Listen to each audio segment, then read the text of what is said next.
मी कोर्टातच होतो. आरोपीचे कोणी नातेवाईक कोणी वारले त्याबद्दल जे काही अर्ज आलेला आहे त्यावर निकम साहेबांनी सांगितलं की कायदा व सुव्यवस्थेचा विषय आहे.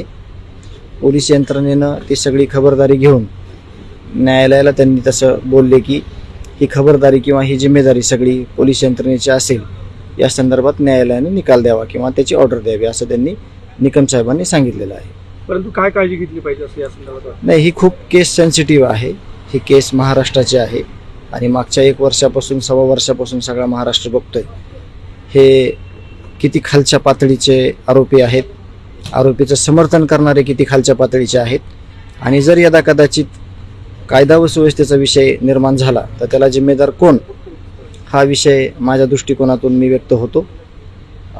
आणि जे काही निर्णय आहे तो न्यायालयीन आहे. त्याच्यामुळं माननीय न्यायालय याचा निर्णय देईल.